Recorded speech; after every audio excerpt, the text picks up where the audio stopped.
Support for this podcast comes from the Central Valley Journalism Collaborative, connecting communities with the resources, infrastructure, and networks to ensure a vibrant local free press. From KVPR in Fresno, this is Central Valley Daily. It's Wednesday, March 12th. I'm Elizabeth Echelman.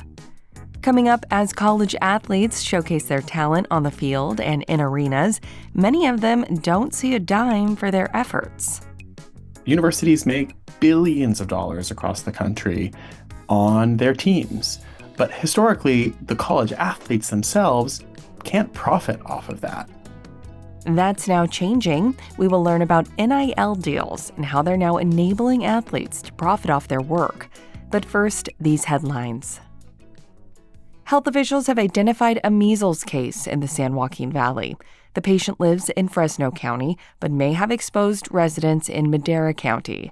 Officials with health departments in both counties will hold a press conference today to provide more details. In the meantime, officials warn that the risk of measles to the general public is relatively low. Most residents should be inoculated to the virus from childhood vaccines. The country's new labor secretary is a Valley native. As KVPR's Joshua Yeager reports, Lori Chavez-DeRemer hails from Hanford.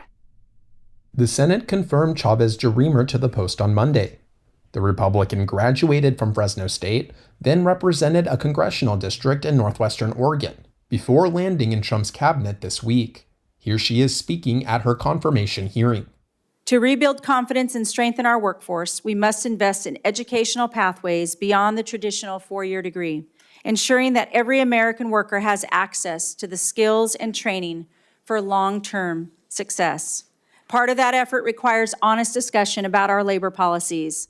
Chavez-DeRemer earned confirmation votes from several Democratic senators, an anomaly in an otherwise deeply divided Washington. That's because of her stances that sometimes lean pro-labor. For KVPR News, I'm Joshua Yeager in Bakersfield. A political group behind a controversial mailer in Fresno has been ordered to pay a fine.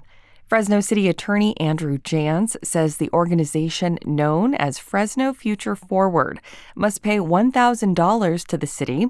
The group had failed to file financial disclosures with the city for recent political work. As of Tuesday, those disclosures have been filed, but the group is facing other questions. The controversial mailer it distributed accused a candidate for Fresno City Council of a crime without providing any evidence. The Fresno City Attorney's Office says it would not investigate those claims because they are beyond its scope. A new analysis from our news partner CalMatters finds bipartisanship is rare in the California legislature. The report tracked bipartisan efforts by looking at how many bills have joint lead authors from both political parties. Of the more than 2,000 bills California lawmakers have introduced since January, only 11 have Republican and Democrats as joint lead authors.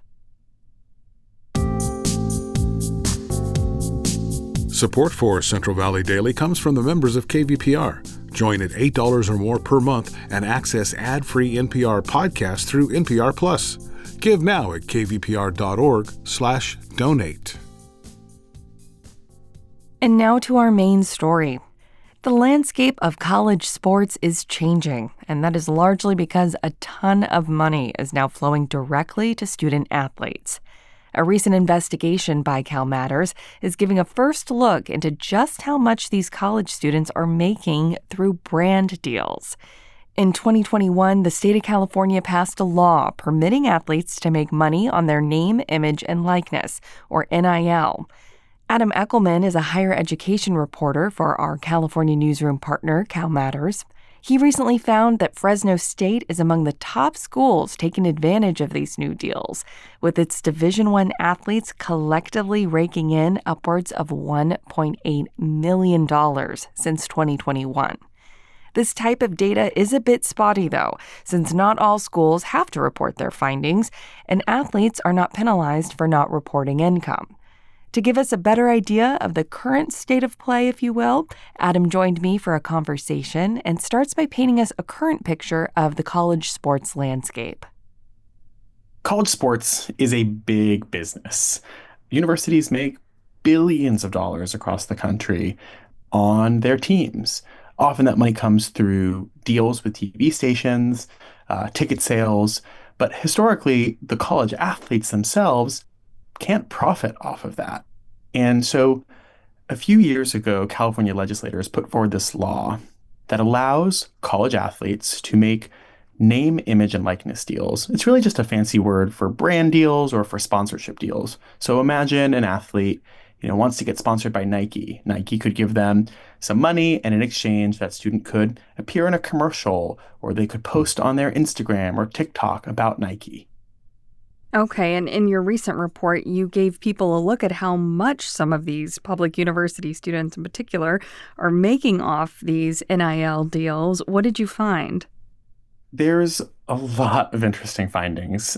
So one of the things I did is I reached out to all of the Division I universities in this state, and all of the public universities responded. The private ones don't actually have to. And generally, there's kind of two kinds of NIL deals that we see. There's the brand deals that you think about. So, companies will sponsor an athlete. They'll give them a few hundred, a few thousand, sometimes tens of thousands or even hundreds of thousands of dollars to post on Instagram or to appear in a commercial or appear at an event. But there's also this other kind of deal where private donors will give money to a college athlete mostly as a way to just support that athlete and kind of keep them competitive. I mean, donors care a lot about certain sports. That's definitely true at Fresno State. People really want to support the Bulldogs. And some donors will use these NIL deals as a proxy, a way to kind of get money to top athletes and discourage them from going to other schools where they might be able to get more money. Yeah, I did want to note that Fresno State was actually third on the list in terms of the total amount that students received in NIL deals. But there was a caveat to that, right? Yeah, there are lots of caveats to this data. First of all, students are the ones who are reporting this to their universities. And there really isn't any consequence for students who don't report their NIL deals. So we know that this data is really underestimating the total volume of NIL compensation. But there are a few findings. So, if you look at all the universities that got back to us, Fresno State was in the top three. It's $1.8 million, or more than 1.8 actually. But a lot of that money comes from the women's basketball team. In fact, the first year that NIL was legal, this is 2021, 2022 academic year, the women's basketball team raked in over $1.1 million. Coincidentally, that was also the year that Hannah and Haley Cavender, these models, kind of their Instagram influencers, they were playing on the Fresno State team. Right after that season, they transferred to University of Miami, and the amount of revenue that players on the Fresno State team have reported since has basically dwindled. Now, we don't know exactly, what deals Haley and Hannah Cavender got, but you can take that information and kind of make some inferences. Now, you also discuss in your report the role that collectives play in all of this. Fresno State has its own collective called Bulldog Bread. Can you explain what a collective is, and is there much transparency about where the money is coming from and where it's going? When I say private donors, these are actually mostly collectives. So what private donors are often doing, they're pooling their money together and creating these entities. They're called collectives, or in some cases, booster clubs. And they are the ones who are actually giving money to athletes. Now, on the surface, these are just like the brand deals. A collective gives a student athlete sometimes a few $100,000. And in exchange, they're supposed to sign an autograph or appear in a commercial. But everybody knows, most experts that I've talked to have said, yeah, this isn't about an autograph or appearing at an event. This is about pumping money into a top program, mostly because the collectives fear that another collective at another university is going to offer that student even more money and say, hey, come to my school, come to Washington State or University of Texas, Austin, and play here, and our collective will give you even more money. So Fresno State has a collective now. It's called Bulldog Bread. Now, I asked Fresno State when they gave me their records if they could disaggregate and tell me how much money came through brand deals and how much money came through collectives. Fresno State did not respond to that aspect of my request. So I don't know exactly how much Fresno State athletes are receiving through these collectives. But if you just go to the website for Bulldog Bread, you can kind of get a sense of what's happening. They even report just on their website that they've received over $690,000 from various private companies all around the Fresno area. That's really interesting and begs the question of this sort of intersection of recruitment and funding. I mean, I'm sure people in this industry would say funding and recruitment have always been a factor when it comes to retaining talent, but it almost sounds like these student athletes are starting to have more control in this situation. Totally. I mean, there's always been an aspect of money in college sports, as I said earlier. Which school has the best clubhouse or the best locker room, which schools have the best facilities. Now it's which schools can offer me the most money. Now, again, the school can't technically give a student any money, but the collectives can and the brands can. And often these collectives are really closely associated with the university. So it's not unlikely that, a top football player at Fresno State would have a conversation with the collective in deciding whether to come to Fresno, or that a collective from another university would approach a top football player at Fresno State and say, hey, if you transfer and come to our university, we'll give you even more money than the Fresno State collective has given. Just to close out here, Adam, where do we go from here? What's the future of NIL deals look like here in California and even across the U.S.?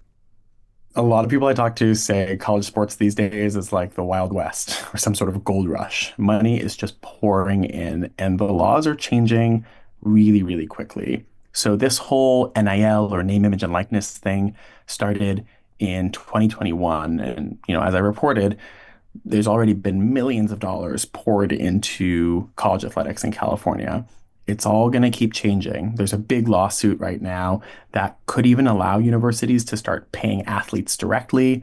And many athletic directors and universities that I spoke to said it's possible that, within the next few years, college athletes could even be employees of the university. The truth is, nobody knows exactly what will happen, but there's a lot of speculation and a lot of change on the horizon. Adam Echelman, higher education reporter at CalMatters. Thanks, Adam. Thanks for having me. And that's today's show. If you have feedback or a story idea for Central Valley Daily, reach us by email at podcast@kvpr.org. Today's episode was produced by Jonathan Linden and KVPR with support from the Central Valley Journalism Collaborative. I'm Elizabeth Arkalian.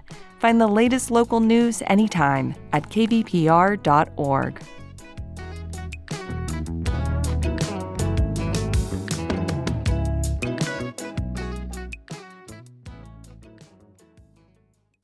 Each morning, it's a new opportunity, a chance to start fresh. Up First from NPR makes each morning an opportunity to learn and to understand. Choose to join the world every morning with Up First, a podcast that hands you everything going on across the globe and down the street, all in 15 minutes or less. Start your day informed and anew with Up First by subscribing wherever you get your podcasts.